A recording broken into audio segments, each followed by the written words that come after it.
अगर आपका baby 6 months का है या उससे छोटा है और इस तरीके के रैशेस उसे हो रहे हैं, तो ये सिंपल रैश नहीं बल्कि मीजल्स भी हो सकते हैं। अगर आपके बेबी को इन रैशेस के साथ फीवर भी है, तो समझ जाइए कि मसला थोड़ा ज़्यादा ख़राब हो चुका है। मेरा नाम है डॉक्टर हिना बेग, मैं एक पाकिस्तानी मेडिकल डॉक्टर हूँ and new born care expert हूँ।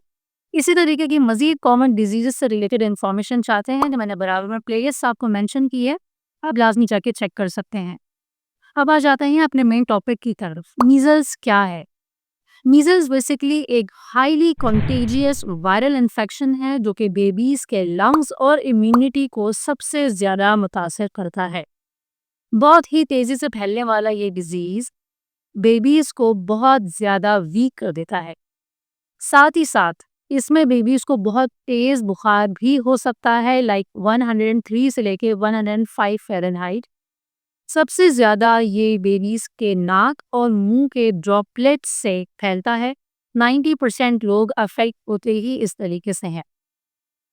इसके अलावा शुरू के डेज़ में बेबी को खांसी हो सकती है, रनिंग नोज़ हो सकता है, इसके अलावा आँखों से पानी निकल सकता है।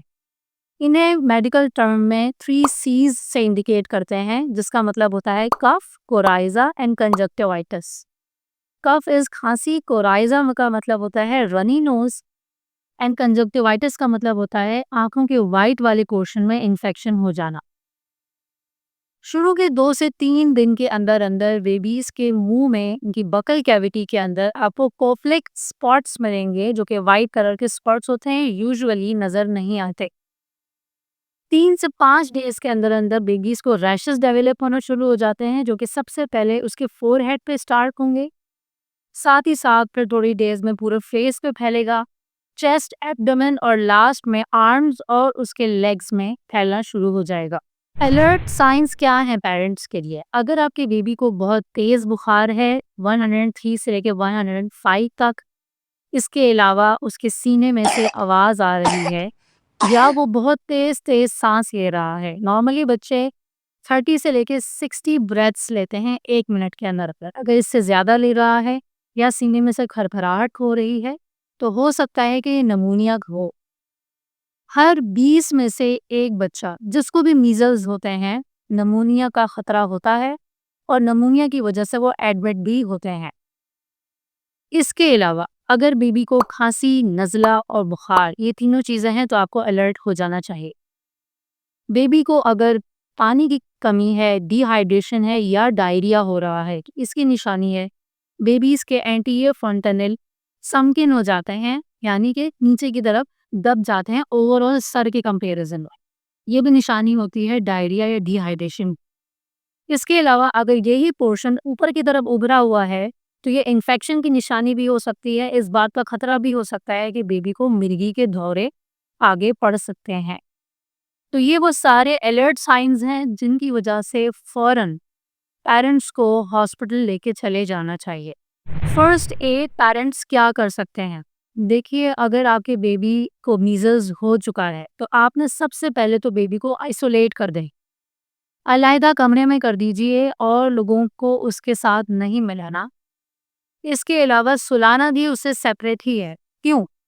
क्योंकि जब रैशेस आने में ही अराउंड 3 to 5 डेज लगाते हैं, इससे पहले का जो टाइम पीरियड है यानी 4 डेज, उसमें भी सबसे ज़्यादा फैलने की सलाहियत होती है मीजल्स में। और रैश पूरी बॉडी पे ख़त्म होने के 4 दिन के बाद भी इसका फैलने का बहुत ज़्यादा चांस होता है। लिहाजा ये बहुत लंबा टाइम पीरियड होता है, तो आपने और लोगों को या और बेबीज़ को जो आपके घर में हैं, उनसे बचाना है। इसके अलावा ज़्यादा से ज़्यादा पानी, और अगर बेबी एक्सक्लूसिवली ब्रेस्ट फीड है या मिल्क पीता है, तो आपने उसे ज़्यादा से ज़्यादा पानी पिलाना है। बुखार अगर बेबी को है तो आपने पैराडोल या पैरासिटामोल का इस्तेमाल करना है और उसकी डोजेज है 10 मिलीग्राम पर केजी के हिसाब से। एस्पायरिन का इस्तेमाल हम बेबीज़ में बिल्कुल भी नहीं करते। इसके अलावा आपको विटामिन ए की सप्लीमेंटेशन दी जाती है। जिस भी बेबी को मीजल्स होते हैं तो उसकी 2 डोजेस दी जाती हैं। फर्स्ट डोज औरन दी जाती है एंड सेकंड डोज 24 आवर्स के बाद दी जाती है। आखिरी चीज़ जिसका आपने ख्याल करना है वो है ऑयल या देसी घी का इस्तेमाल। और ये देसी घी पुरानी प्रैक्टिसेस के अंदर उन रैशेस पे लगाया जाता था, जो कि बहुत गलत प्रैक्टिस है। ऐसे केस में इन रैशेस में हीट एक को ट्रैप हो जाती है और साथ ही साथ इन्फेक्शन होने का खतरा बहुत बढ़ जाता है। डॉक्टर को आपने कब कॉल करनी है? देखिए, अगर आपके बेबी को 4 दिन से ज़्यादा बुखार हो रहा है दवा देने के बावजूद, ऐसे केस में।